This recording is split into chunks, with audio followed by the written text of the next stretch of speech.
শুটিংয়ে দুর্ঘটনার শিকার হয়েছেন হালের জনপ্রিয় অভিনেতা জিয়াউল ফারুক অপূর্ব, সাইদুর রহমান পাভেল এবং অভিনেত্রী তাসনিয়া ফারিন। গল্পের প্রয়োজনে স্কুটি চালাতে গিয়ে দুর্ঘটনায় আহত হন তারা। পরে দ্রুত তাদের রাজধানীর একটি বেসরকারি হাসপাতালে ভর্তি করা হয়। তবে শঙ্কা কাটিয়ে বর্তমানে তারা ভালো আছেন বলে জানিয়েছেন নির্মাতা কাজল আরেফিন অমি।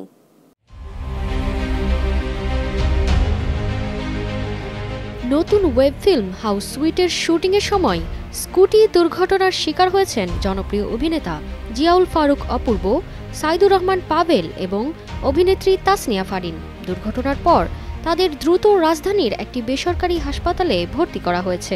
নির্মাতা কাজল আরেফিন অমি জানিয়েছেন, 3 তারকায় এখন বিপদমুক্ত এবং শিগগিরই সুস্থ হয়ে কাজে ফিরবেন। 13 ডিসেম্বর ফেসবুকে এক পোস্টের মাধ্যমে কাজল আরেফিন অমি দুর্ঘটনার খবর জানান। তিনি লিখেছেন, হাউস সুইটের একটি দৃশ্য শুটিংয়ের সময় স্কুটি দুর্ঘটনা ঘটে। এতে অপূর্ব ভাই পাভেল এবং ফারিন আহত হন। আমরা দ্রুত তাদের হাসপাতালে নিয়ে যাই। আল্লাহর রহমতে অপূর্ব ভাই বড় কোনো আঘাত পাননি, তবে পাভেল আর ফারিন ইনজুর্ড। ডাক্তার জানিয়েছেন তারা দ্রুত সুস্থ হয়ে উঠবেন। কাজল আরেফিন অমি বলেন, আমরা সবাই খুব আনন্দ নিয়ে শুটিং করছিলাম।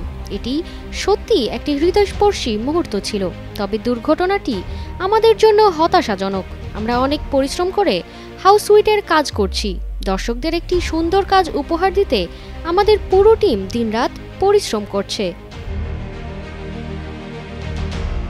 নির্মাতা ও শুটিং টিমের পক্ষ থেকে তারকাদের দ্রুত সুস্থতার জন্য দোয়া চাওয়া হয়েছে।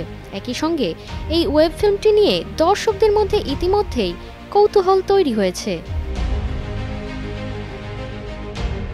তারতিবা ফারুহি, কালের কণ্ঠ।